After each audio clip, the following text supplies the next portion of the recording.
جس کو غصہ آیا اللہ کی خاطر غصے کے کڑوے گھونٹ کو اس نے نگل لیا. اللہ کی خاطر. بعض دفعہ غصہ جاری کرنا لازمی ہے, بعض دفعہ غصہ پینا لازمی ہے. باپ پہ غصہ آ رہا ہے تو جاری کرنا ہے یا پینا ہے؟ بولو, پینا ہے. ماں پہ غصہ آ رہا ہے تو جاری کرنا ہے یا پینا ہے؟ پینا ہے. تو اللہ کی خاطر غصہ پی گیا. باس پہ غصہ آتا ہے, اللہ کی خاطر تھوڑی پیتا ہے, تنخواہ کی خاطر پیتا ہے غصہ. ایئر ہوسٹس کو کسی پیسنجر پہ غصہ آئے تو وہ کمپنی کی خاطر اس غصے کو پی جاتی ہے.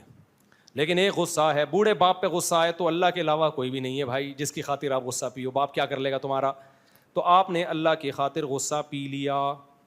تو نبی صلی اللہ علیہ وسلم نے فرمایا اللہ اس کو قیامت کے دن تمام مخلوق کے سامنے لائے گا اور ساری حوریں اس کے سامنے رکھ دے گا اور کہے گا یزوجہ من الحور العین ما یشاء, جس پہ ہاتھ رکھے گا وہ تیری ہوئی.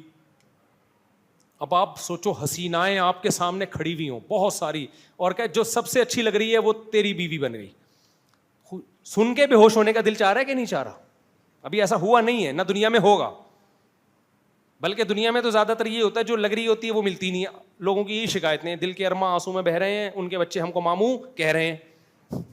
ٹھیک ہے نا, دنیا میں تو یہی چل رہا ہے, مارکیٹ میں جو چل رہا ہے. آخرت میں اللہ کیا کریں گے بھائی؟ جس نے غصے کے کڑوے گھونٹ کو اللہ کی خاطر برداشت کیا, اللہ کہیں گے جو اچھی لگ رہی ہے وہ کس کی؟ یزوجہ, اس سے میں تیرا نکاح کرا دوں گا. جنت میں بھی دیکھو گرل فرینڈ نہیں ہے, بھنگی چماروں والا سیٹ اپ جنت میں, وہاں بھی بیوی بنائیں گے اللہ. یہ نہیں کہیں گے کہ اتنی ساری حوریں جو تجھے سمجھ میں آ رہی ہے اس کو چل ہوٹل پہ ڈیٹ مارنے چلا جا اس کے ساتھ, یہ نہیں کہیں گے. بنے گی وہاں بھی بیوی ہی, نکاح ہوگا. یزوجہ, نکاح پڑھائے گا اللہ تعالیٰ, کیونکہ اللہ کو یہ بھنگی چماروں والا سیٹ اپ, جو گرل فرینڈ بوائے فرینڈ والا سیٹ اپ ہے, یہ جہنم میں ہوں گے, جنت میں ہوں گے ہی نہیں ہے. تو نکاح پسند ہے اللہ کو, دوستیاں پسند نہیں ہے. تو اب سوال پیدا ہوتا ہے بھائی غصے کے کڑوے گھونٹ پہ حور کیوں دی جا رہی ہے؟ اس کا جواب یہی ہے کہ مرد کے لیے طاقت کے باوجود غصہ جاری کر سکتا ہے, پھر بھی غصے کو برداشت کرنا مرد کے لیے سب سے مشکل کام ہے. کڑوا گھونٹ ہے یہ. اور مرد کو سب سے زیادہ اٹریکشن کس میں ہے؟ حسن پہ مرتا ہے سب سے زیادہ.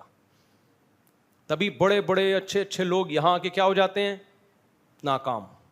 دیکھا ہے ہم نے, عورت کے فتنے میں آ کے بڑے بڑے لوگوں کی پگڑیاں اچھل گئی ہیں, بہت بڑے بڑے لوگ زمین پہ ذلیل ہو گئے ہیں.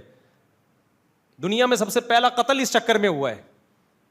نوجوان کہتے ہیں نا بد نظری نہیں چھوٹتی, بھائی حسن پرستی نہیں چھوٹتی.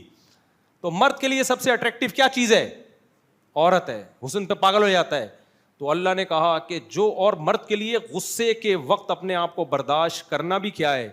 کمزور پہ. حدیث کے الفاظ ہیں, غصہ جاری کر سکتا تھا پھر بھی نہیں کیا.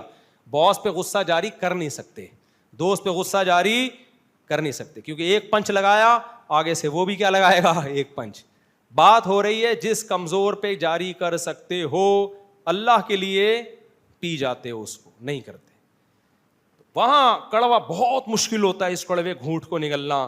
تو اللہ کہتا ہے تو نے مجھے یاد رکھا, تو نے وہ کام کیا جو تیری نیچر کے بالکل خلاف تھا, تو میں تجھے وہ دوں گا جو تیری نیچر کے بالکل مطابق ہے. سمجھتے ہو بات کو؟ تو مرد پھسل جاتا ہے عورت کے حسن کو دیکھ کے نا, بہت پاگل ہو جاتا ہے. تو اللہ نے کہا کہ اتنی بات تو حوریں وہ کتنی حسین ہوں گی, پھر ان میں اللہ پاکستانی کہے گا ساری دے دے. اللہ کہے گا ان میں سے جو, بھائی 70 تو سب کو تھوڑی 70 ملیں گی, 70 تو شہداء کے بارے میں آتا ہے. حضرت ہم جیسوں کو ایک آدھ بھی مل جائے نا, اللہ کا شکر ادا کرے. ہو سکتا ہے اللہ ہمیں بھی 70 دے دے. کیا خیال ہے بھائی؟ تو مانگنی تو اللہ سے اوپر کی جنت ہی چاہیے نا, لیکن 70 کا ہر ایک کے لیے نہیں ہے کہ ہر ایک کو 70 ملیں گی. تو میرے علم میں کوئی ایسی حدیث نہیں ہے, باقی اللہ کی رحمت ہے. 70 دے دے, 140 دے دے. میں تو کہہ رہا ہوں 250 300 ہو جائیں تو میرا خیال ہے زیادہ مناسب رہے گا. کیا خیال ہے؟ لیکن آپ کو ڈیزائن چینج کرنا پڑے گا. جی کیا کہہ رہے ہیں؟ بالکل ایسے ہی. اچھا خیر, تو وہ تو اللہ کی مرضی ہے, وہ تو شہداء کے لیے اللہ نے 70 حوریں رکھی ہیں جو بڑی قربانیاں دیتے ہیں. لیکن بہرحال اللہ ہم جیسے نالائقوں کو بھی دے دے تو بڑی بات ہے. لیکن اتنی بات ضرور ہے کہ ایک دفعہ غصے کا گھونٹ پی لیا اللہ کے لیے تو اللہ کہے گا اس کے سلے میں کم سے کم ایک حور تو تیری مرضی کی تجھے ملے گی. میرے بھائی پسند کی ایک بھی شادی ہو جائے نا پاگل ہو جاتا ہے آدمی, سمجھتے ہو؟ تو تم اللہ کی خاطر غصے کے کڑوے گھونٹ کو پی لو اور تمہیں پسند کی محبوبہ مل جائے دنیا میں تو اس کے لیے تم ہر وقت کڑوا گھونٹ پیتے رہو.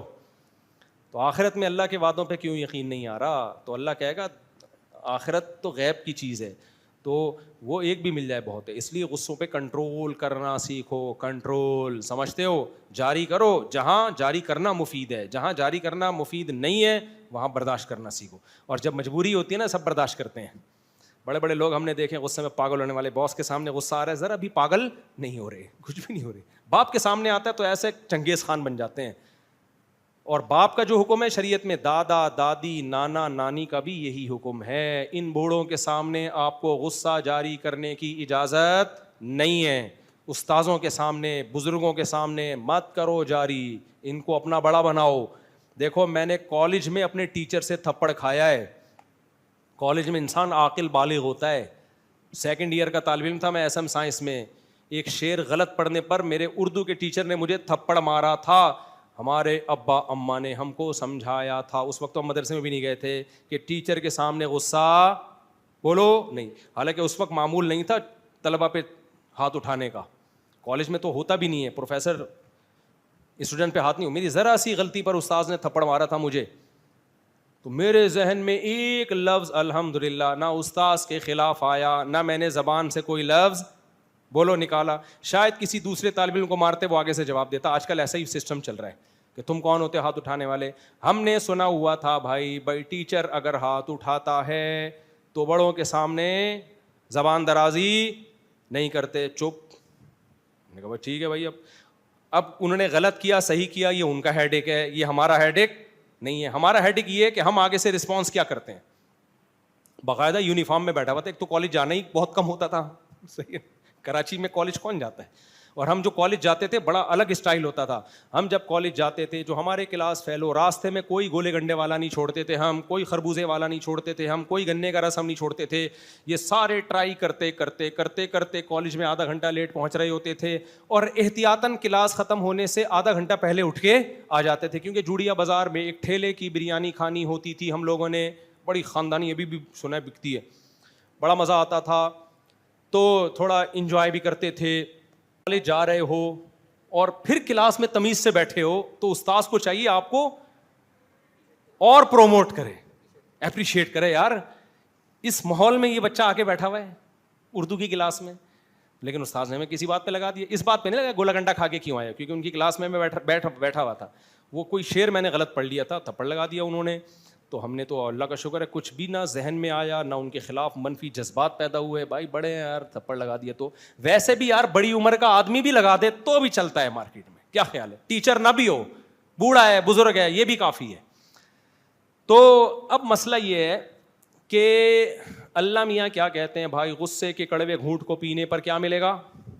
ہو سکتا ہے وہ تھپڑ پہ شادیاں ہو گئی ہوں میری, کیا خیال ہے؟ اللہ نے کہا ہور ہور تو بعد میں, فی الحال تیری شادیاں کراتے ہیں. تو نے کیا کیا ہے؟ ہم نے اور بھی ٹیچروں سے تھپڑ بھی, ابا سے بھی کھائے, اماں سے بھی چانٹے کھائے. اللہ کا بڑا, تبھی ہم الحمدللہ نارمل ہیں.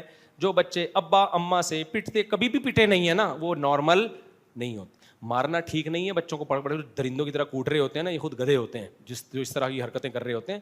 کبھی کبھار واجب التھپڑ ہیں بچے. ایک تو ہوتا ہے نا واجب القتل, فتوے ہوتے ہیں نا یہ فلاں واجب القتل. تو ہر بچہ باپ سے واجب التھپڑ ہوتا ہے کبھی کبھار, کبھی کبھار, ٹھیک ہے نا. کوئی غلطی کرے بلا وجہ نہ مار. تو اس سے بچے کے سافٹ ویئر کیا رہتے ہیں بھائی, اپ ڈیٹ, بالکل فٹ رہتا ہے, اس کا امیون سسٹم بھی ڈیولپ ہوتا رہتا ہے. ورنہ بالکل برگر کی طرح, چھوئی موئی کی طرح اس کو بنا دیا, کسی کام کا نہیں رہتا. شادی تو سوال ہی پیدا نہیں ہوتا کہ وہ اپنی ذمہ داری پہ کر سکے. وہ ایسا برگر فیملی بن جاتا ہے کہ جب اس کو کوئی رشتہ بتایا جائے تو کہتے ہیں امی سے پوچھ کے بتاؤں گا.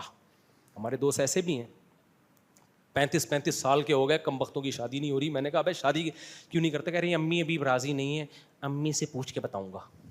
ایسا ہی ایک بندہ تھا، اس کا میں نے کہیں پیغام بھجوا دیا اس کی امی سے پوچھ کے.